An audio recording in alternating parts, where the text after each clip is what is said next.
This 1917 portrait of two factory girls looks ordinary until you see the chalk marks. The photograph seems simple enough. Two teenage girls standing beside a sewing machine, their faces soft with shy smiles, their hands resting on the metal frame. The kind of image you might find in a labor history textbook, captioned with something vague about progress or immigrant dreams. But there is a detail in the background that will not let go. Dr. Sarah Brennan first noticed it on a Tuesday morning in March in the climate-controlled basement of the Museum of the City of New York. She had been cataloging photographic donations for 8 years, sorting through thousands of images from the city's industrial past, estate sales, family attics, forgotten archive boxes. Most were straightforward. Workers posed in front of looms, supervisors standing proud beside machinery, immigrants captured at Ellis Island, hopeful and exhausted. This photograph arrived in a cardboard box with 40 others, part of a donation from the estate of a garment district manager's granddaughter. The print itself was mounted on thick cardboard, professionally done, with a photographer's stamp on the back. Herschel Studios, 127 Orchard Street. The girls stood in what appeared to be a small workshop. Behind them, a chalkboard hung on the brick wall, the kind used to track production. Their dresses were clean but worn. Their hair was pinned back. They looked about 15, maybe 16. Sarah held the photograph under the examination lamp and adjusted the magnification. That was when the numbers became clear. The chalkboard listed initials and figures in neat columns. RL and MK, she assumed, matched the girls in the frame. Beside each set of initials, a number, 847 for RL, 791 for MK. At the bottom, a date, March 6, 1917. Sarah did the math twice, then a third time. If those numbers represented daily output, and if the girls were working on standard shirtwaist pieces, they would have been at those machines for at least 14 hours. New York's labor laws in 1917 capped minors at 8 hours per day, 10 at the absolute maximum with special permits. She set the photograph down carefully and looked at the girls' hands again. Both held their fingers in a strange way, curled slightly inward even as they rested on the machine. Not quite natural, not quite relaxed. Sarah had seen thousands of factory photographs. She knew the choreography of industrial portraiture, the way photographers posed workers to look productive but not exhausted, capable but not threatening. This image followed all those conventions, except for the chalkboard and the hands. And now that she looked closer, the faint shadows under both girls' eyes, visible even through the grain of the old print. This was not just a pretty old photo. Something here was wrong. Sarah Brennan had spent 12 years studying labor photography before taking the position at the museum. She had published 2 articles on how Gilded Age factory owners used images to shape public opinion, making dangerous workplaces look modern and clean. She knew how to read the lies built into a frame. But this photograph was different. The lies were not in what it hid. They were in what it accidentally showed. She removed the print from its cardboard backing with gloved hands, working slowly with a thin palette knife. The adhesive was old and brittle. As the photograph lifted free, she saw writing on the reverse side of the print itself, faded but legible. Rose and Mary, spring shift, top floor. Below that, in a different hand, smaller, both gone by summer. Sarah photographed the inscription with her phone, then placed the print face up on the examination table. She pulled out her magnifying loupe and moved it across the image inch by inch. The photographer's stamp gave her a starting point. Herschel Studios had been a small operation on the Lower East Side, the kind of place that did work for local businesses and immigrant families. She could trace that. The girls' clothing told her more. Their shirtwaists were machine-made, likely from the same factories where they worked. The fabric looked like cotton percale, common for working-class garments.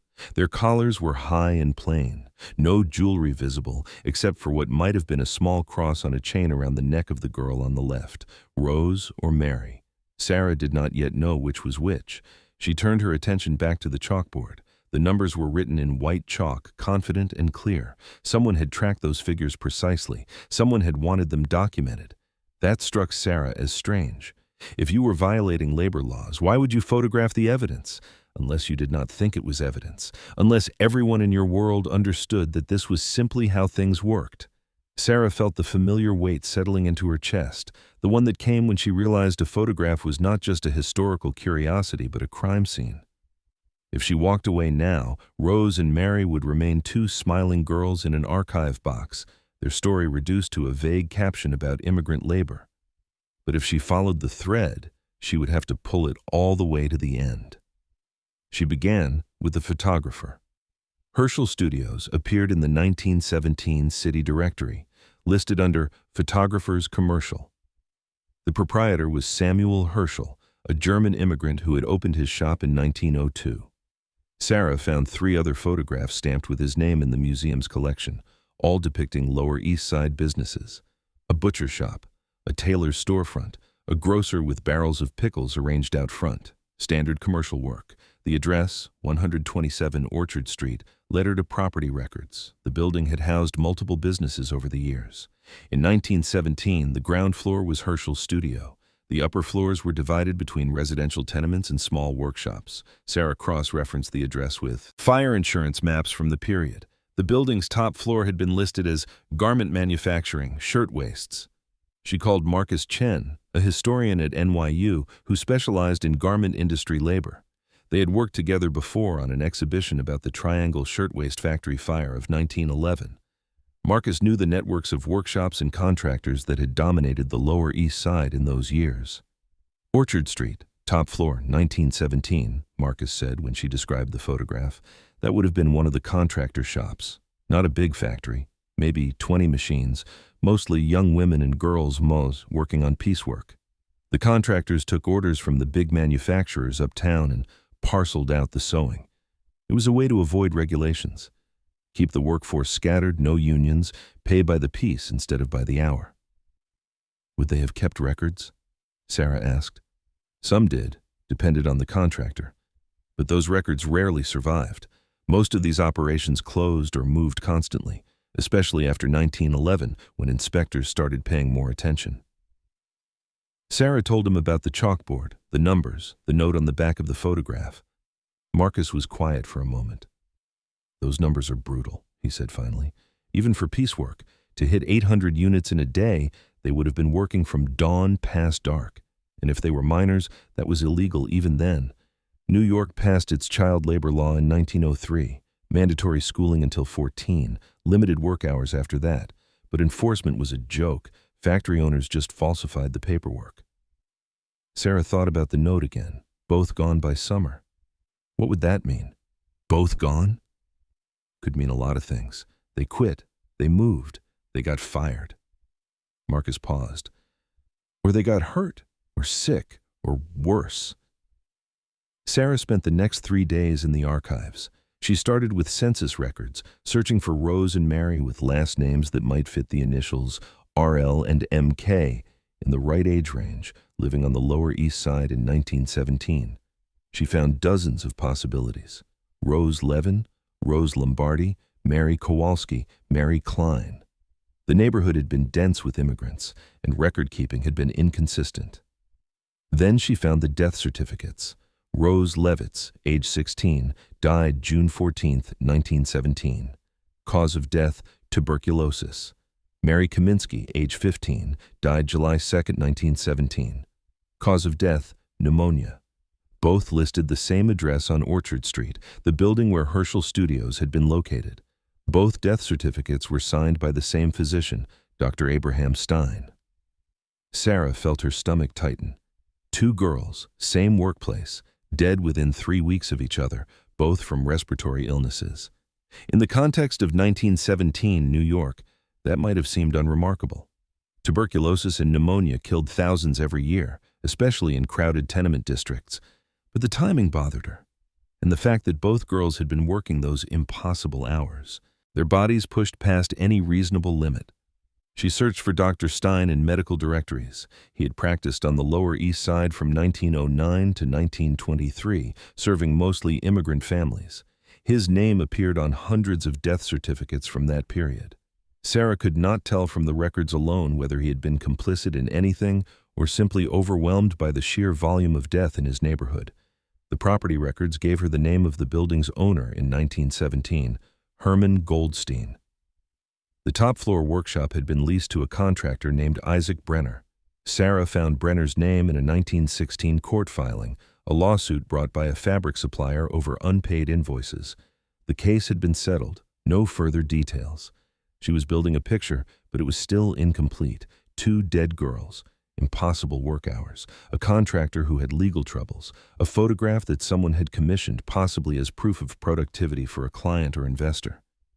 But she did not yet understand the full mechanism of how girls that young ended up working those shifts, or how their deaths had been accepted so easily. That answer required a trip to the Kiel Center at Cornell, which held the records of New York's Factory Investigating Commission. The Factory Investigating Commission had been formed after the Triangle Fire, tasked with documenting conditions in the state's industrial workplaces. Between 1911 and 1915, investigators had visited hundreds of factories and workshops, taking testimony from workers and managers. Sarah requested the files related to garment industry contractors on the Lower East Side. What she found was a systematic pattern of fraud. Contractors routinely falsified birth certificates to keep underage girls on the factory floor. A girl who was 13 could be given papers claiming she was 16. A girl who was 15 could be registered as 18. The documents were easy to forge or buy. Immigrant families, desperate for income, often cooperated. A priest or a family friend would sign an affidavit. A clerk at City Hall would be paid to overlook discrepancies. One investigator's report from 1914 described a workshop on Rivington Street where 12 girls under the age of 14 were working 10-hour shifts. When confronted, the owner produced birth certificates for all of them, showing they were 16 or older. The investigator noted in his report, "The certificates appeared official, but bore signatures of witnesses who, upon inquiry, claimed no knowledge of the children in question." Another report detailed the physical toll. Girls as young as 12 developed chronic back pain from hunching over machines. Their hands cramped into permanent claws. They lost weight rapidly. Respiratory infections spread through the workshops because of poor ventilation and the lint that filled the air. Many contractors did not provide clean drinking water. Bathroom breaks were limited. Sarah found a memo from a factory inspector, dated March 1917, the same month the photograph of Rose and Mary had been taken. The inspector had visited a workshop at 127 Orchard Street. He noted crowded conditions, inadequate fire exits, no proper ventilation. He had recorded the names of several workers he suspected were underage. Rose Levitz and Mary Kaminsky were on that list. The inspector had requested their birth certificates. According to his notes, the contractor, Isaac Brenner, had provided documents showing both girls were 16. The inspector had noted his skepticism but had not pursued the matter further. His report ended with a single line: "Certificates appear in order, no violations cited." 3 months later, both girls were dead. Sarah sat in the reading room at Cornell, the file folders spread across the table, and felt the weight of what she was seeing. This had not been an accident. This had been a system. Contractors knew they were breaking the law. Inspectors knew the documents were forged. Families knew their children were too young. But everyone played along because the alternative was starvation. The garment industry in New York ran on the bodies of children, and the only thing that occasionally disrupted the machinery was when those bodies broke down so completely that someone outside the system noticed. The photograph had been taken in March. Rose and Mary, still alive, still able to smile for the camera. The chalkboard behind them documenting their exploitation in plain sight. By summer, both were gone. Sarah called a colleague at the New York Academy of Medicine, Dr. Elena Torres, who specialized in occupational health history. She described the death certificates, the work conditions, the respiratory diagnoses. Tuberculosis and pneumonia were real, Elena said, but they were also convenient. In that era, if you were a factory doctor and you wanted to cover for an employer, those were the diagnoses you used. They were common enough that no one questioned them. But in a lot of cases, what actually killed workers was the cumulative damage: malnutrition, exhaustion, lung damage from inhaling fibers and dust for 14 hours a day. Their immune systems collapsed, and then any infection could finish them off. Would the doctor have known? Sarah asked. If he was seeing these girls regularly, absolutely. He would have known they were being worked to death. Whether he cared or whether he was being paid to look the other way, that's harder to prove. But the pattern is clear. Girls died in these workshops constantly, and the causes were always listed as natural illness. Sarah returned to New York and went to the Lower East Side Tenement Museum, which maintained an archive of oral histories from families who had lived in the neighborhood during the 1910s and 1920s. She spent 2 days listening to recordings and reading transcripts. Many of the interviews mentioned child labor in the garment factories. One woman, recorded in 1983, described her own experience working in a contractor's shop when she was 13. "They told my mother I was 16, she said on the tape, her voice thin with age. They gave her papers to sign. She couldn't read English, so she just signed. I worked from 6 in the morning until 8 at night. Sometimes later, if there was a big order, my hands hurt so bad I couldn't hold a fork at dinner. I saw girls collapse at the machines. One girl, maybe 14, she just fell over one day. They carried her out and we kept working. I don't know what happened to her." Another interview, from a man whose sister had worked in the garment trade, mentioned a contractor named Brenner. "He was one of the worst," the man said. "He worked girls until they couldn't stand. He paid the inspector off. Everyone knew. But what could you do? You needed the work." Sarah now understood the full scope of what the photograph showed. Rose and Mary had not been unusual. They had been typical. The contractor, Isaac Brenner, had been running a standard operation for that time and place. He falsified documents. He pushed his workers past legal and physical limits. He paid off inspectors.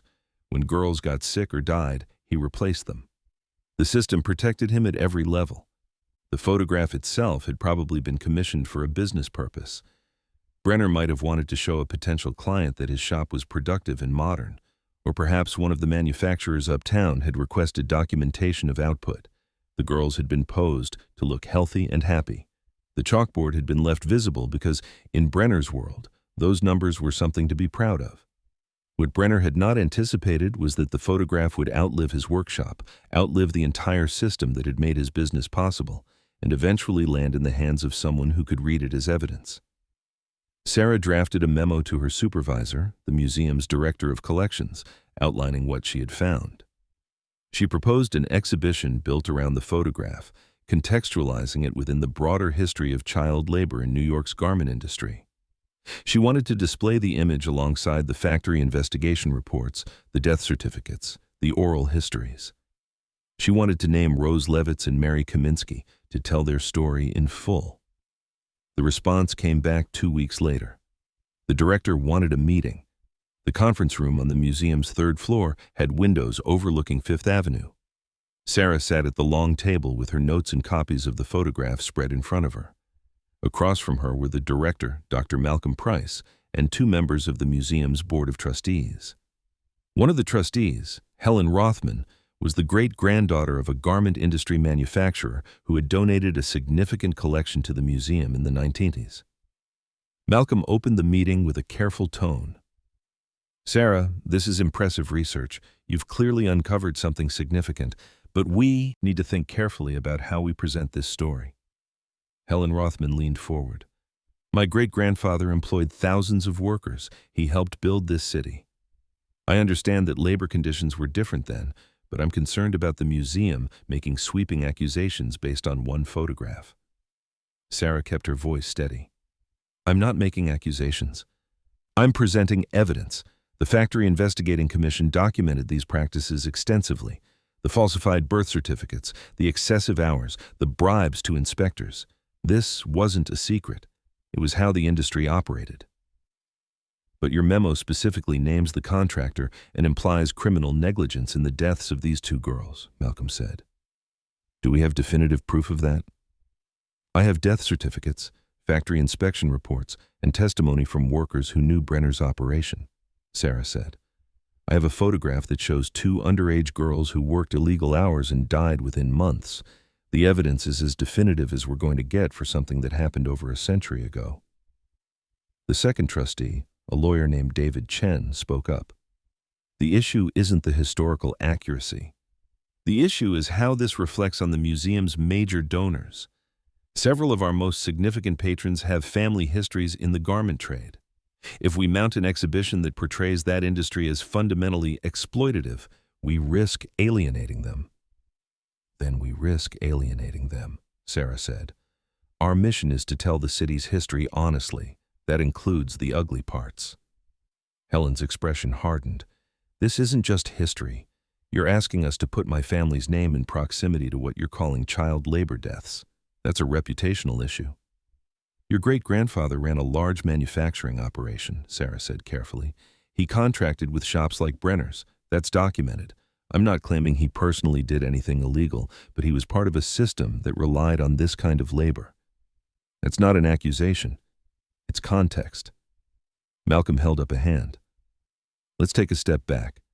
Sarah, could we present the photograph and the research in a way that focuses on the girls themselves, their resilience, their contributions, without necessarily emphasizing the exploitation? Sarah stared at him. The exploitation is the story. That's why the photograph matters. If we strip that out, we're doing exactly what the industry did in 1917. We're making their suffering invisible. The room fell silent. David Chen shuffled his papers. Helen Rothman looked out the window. Malcolm rubbed his temples. Finally, Malcolm spoke. I need time to think about this. We'll revisit it next month. In the meantime, Sarah, I'd like you to explore other angles. See if there's a way to tell this story that feels less confrontational. Sarah gathered her materials and left the meeting. In the elevator down to the basement, she made a decision. If the museum would not tell the story honestly, she would find someone who would. She contacted Rebecca Stein, a journalist at the New York Times who covered labor and immigration issues. They met for coffee near the museum. Sarah brought copies of everything: the photograph, the research, the death certificates, the inspection reports. Rebecca listened, took notes, and asked sharp questions. This is a solid story, Rebecca said, but you're going to face pushback. The garment industry has a powerful legacy in this city. A lot of institutions and families have a stake in keeping that legacy clean. I know, Sarah said, but these girls deserve to have their story told. Rose and Mary weren't statistics. They were children who were worked to death, and the system let it happen. Rebecca nodded. Give me 2 weeks. I'll write it up. The article ran on a Sunday in late October under the headline, The Photograph That Reveals New York's Forgotten Child Labor Deaths. It featured a large reproduction of the image, with the chalkboard clearly visible. Rebecca's reporting included everything Sarah had uncovered, along with additional interviews with labor historians and descendants of garment workers. The article named Isaac Brenner. It named Dr. Abraham Stein.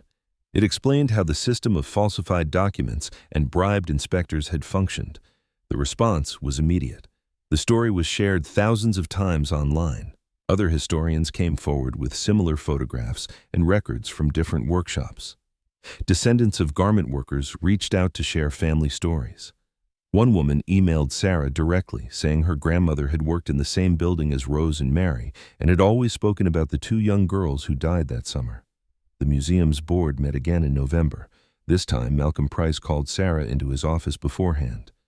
You went around us, he said. I did my job, Sarah replied. I found a story that mattered, and I made sure it got told. Malcolm was quiet for a moment. Then he nodded. The board has agreed to move forward with the exhibition, not because they're happy about it, but because after that article, staying silent would look worse than confronting the history. So, congratulations, I suppose. When? Sarah asked. Spring. We'll call it Hidden in Plain Sight, Child Labor in Industrial New York. Your photograph will be the centerpiece. The exhibition opened in April, 18 months after Sarah first examined the photograph. The image of Rose and Mary hung in the main gallery, enlarged to 4 feet across. Beside it, the museum displayed the death certificates, the factory inspection reports, and excerpts from the oral histories. A video screen showed interviews with descendants of garment workers, including the granddaughter of a woman who had worked alongside Rose and Mary. The museum invited historians, activists, and members of the local community to the opening. Sarah had reached out to anyone she could find with a connection to the Levitz or Kaminsky families. She found a great-nephew of Rose Levitz, an older man named Daniel who lived in New Jersey. He came to the opening with his adult daughter. Daniel stood in front of the photograph for a long time, his eyes moving between Rose's face and the chalkboard behind her. Finally, he turned to Sarah. My grandmother, Rose's older sister, never talked much about her, he said. All I knew was that she died young and that it had something to do with the factory. My grandmother always said the work killed her, but I thought she meant it broke her spirit or something. I didn't realize she meant it literally. I'm sorry, Sarah said. Daniel shook his head. Don't be. I'm glad you found this. I'm glad people will know what happened to her. At the exhibition opening, Sarah gave a short talk. She described the photograph, the research process, and what the image revealed about the garment industry.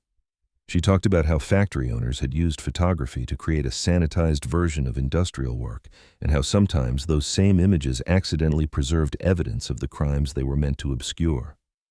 Rose Levitz and Mary Kaminsky were two of thousands of children who worked in New York's garment factories in the early 20th century, Sarah said. Most of them have no photographs, no records, no names that we can recover. But Rose and Mary were captured in this single image, and that image tells us exactly what was done to them. The chalkboard behind them is not just a detail, it's a confession. In the months after the exhibition opened, other institutions began to re-examine their own collections. A museum in Philadelphia found a similar photograph from a textile mill, with a production chart visible in the background showing impossible quotas. A historical society in Massachusetts discovered records of falsified birth certificates in a shoe factory. The pattern was everywhere, once people knew to look for it. Sarah received emails from researchers and curators across the country asking for advice on how to approach their own difficult images. She began to think of it as a new kind of literacy, the ability to read the evidence hidden in photographs that had been designed to lie. Industrial photography from the 19th and early 20th centuries is filled with these lies.